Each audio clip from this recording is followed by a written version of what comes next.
تو عربی میں بھی جو اللہ تعالیٰ نے ہدایت دی ہے اس ہدایت کو ہم تبھی سمجھیں گے، یعنی یہ ایک طرح کا مینول ہے نا ہماری زندگی کے لیے بھی، اسی طرح کی ایک چیز جیسا کہ ایک مینول ساتھ آتا ہے ہر چیز کے کہ اس کو کیسے یوز کرنا ہے، تو ہمیں تبھی پتہ چلے گا نا اپنی زندگی گزارنے کا طریقہ جب ہم اس کا مفہوم سمجھیں گے۔ تو محض عربی میں پڑھ لینا تو نہ کافی ہے، تو اس کا معنی سمجھ کے پڑھنا بھی اس کے حقوق میں سے آتا ہے، ٹھیک ہے۔ اور اس میں پھر یہی چیز آتی ہے، جب آپ معنی صحیح طریقے سے سمجھیں گے تو آپ کو پتہ چلے گا کہاں پہ جنت کا ذکر ہے، وہاں پہ آپ جنت کا سوال کریں، جہنم کا ذکر ہے پناہ مانگے، عذاب کا ذکر ہے پناہ مانگے، اللہ تعالیٰ کی رحمت و فضل کا ذکر ہے۔ تو بلکہ آپ لوگوں نے نا اب چلے ٹیک اٹ ایز اے ٹپ کہ ابھی آگے رمضان الحمدللہ آ رہا ہے، تو اس میں اب آپ نے جب بھی قرآن پاک پڑھنا ہے تو جہاں پہ جنت کا ذکر آئے اپنے لیے جنت کا سوال کرے اپنی اولاد کے لیے، اور جہاں پہ جہنم کا ذکر آئے وہاں پہ پناہ مانگے، اللہ کی رحمت کا ذکر آئے تو رحمت مانگے۔ ایک تھوڑی سی نا یہ چلیں پریکٹس کریں کہ ہم اب اس طریقے سے قرآن پاک پڑھیں گے، ٹھیک ہے۔ اچھا، پھر اب پڑھ تو لیا سمجھ کے، نیکسٹ اسٹیپ کیا ہوگا کہ اس کے اوپر عمل بھی کرنا ہے، ٹھیک ہے۔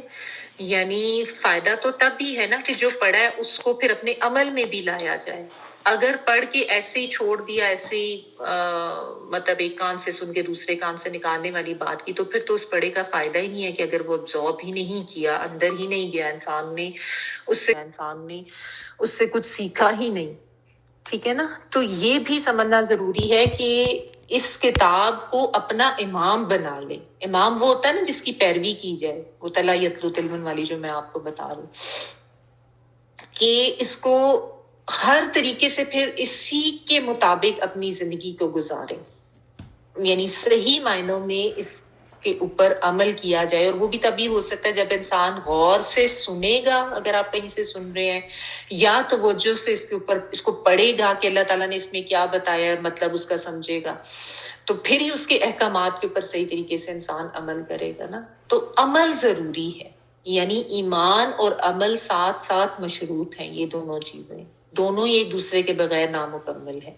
عمل کے لیے ایمان ضروری ہے، خالص ایمان کے ساتھ عمل، اور ایمان تب مکمل ہے جب اس کے ساتھ عمل بھی کیا جائے۔ تو جب یہ قرآن حکیم پڑھ رہے ہیں تو اس کے احکامات کو اپنی زندگی پر لاگو کریں، اپنی زندگی کا ہر جو ایسپیکٹ ہے وہ اس کے مطابق کریں۔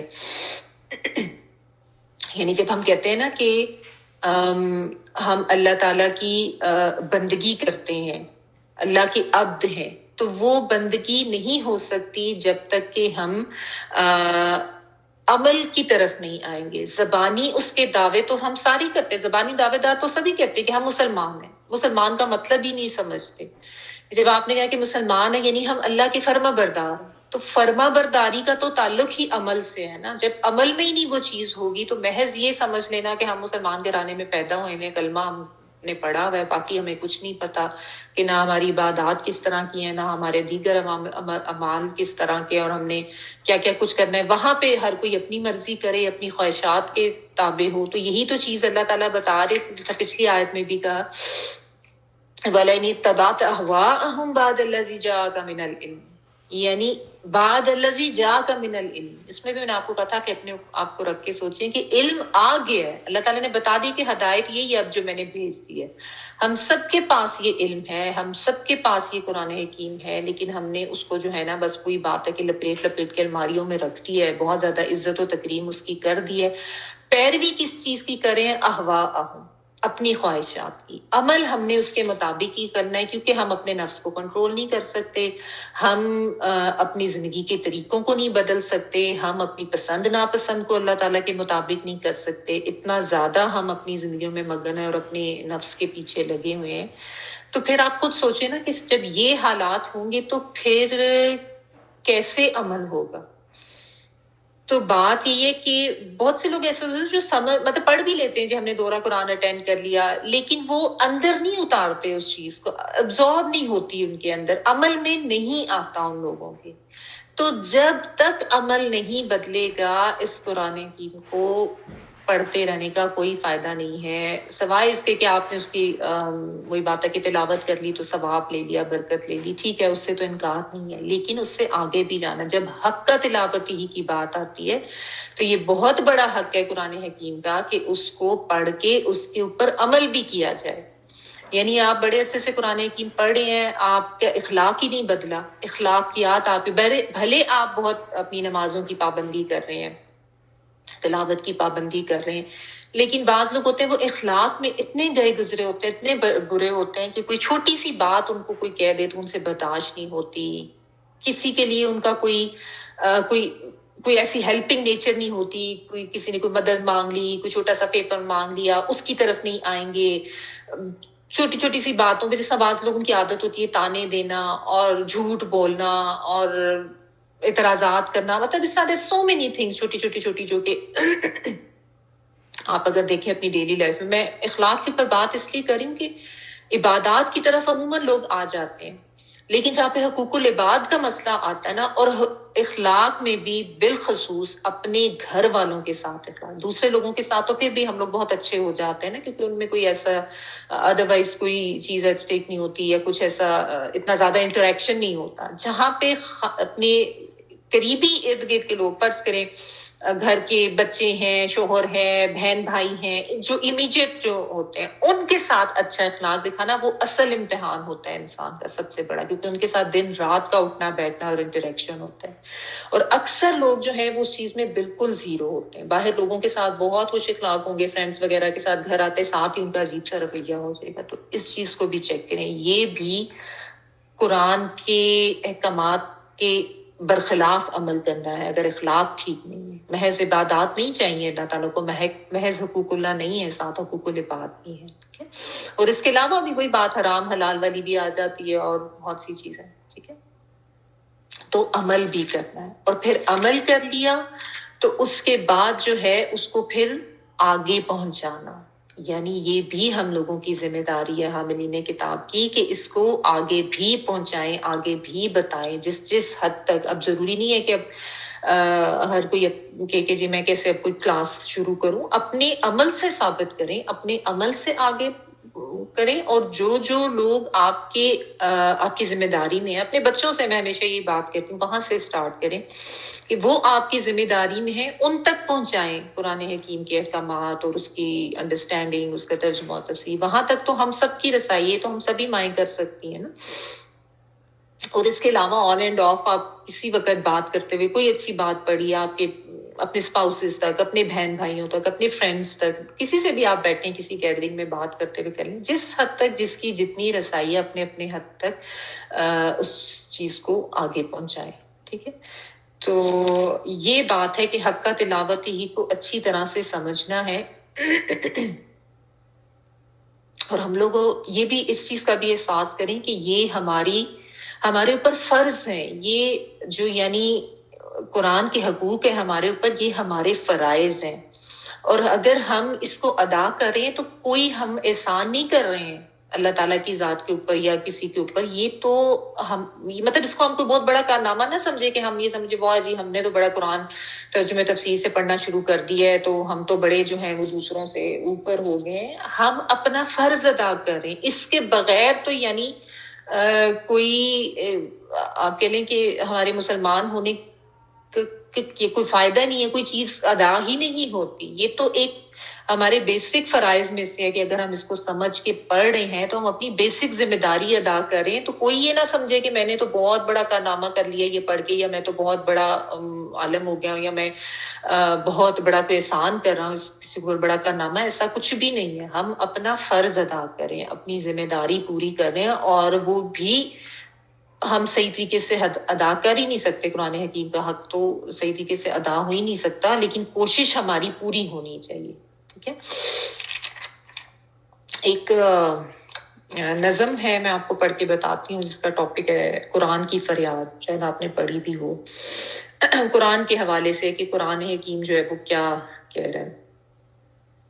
تو یہ ہے کہ طاقوں میں سجایا جاتا ہوں، آنکھوں سے لگایا جاتا ہوں، طاقوں توئز والا جو ہے نا، توئیں الف اور قاف، یعنی وہ جو شیلز آپ کہہ لیں،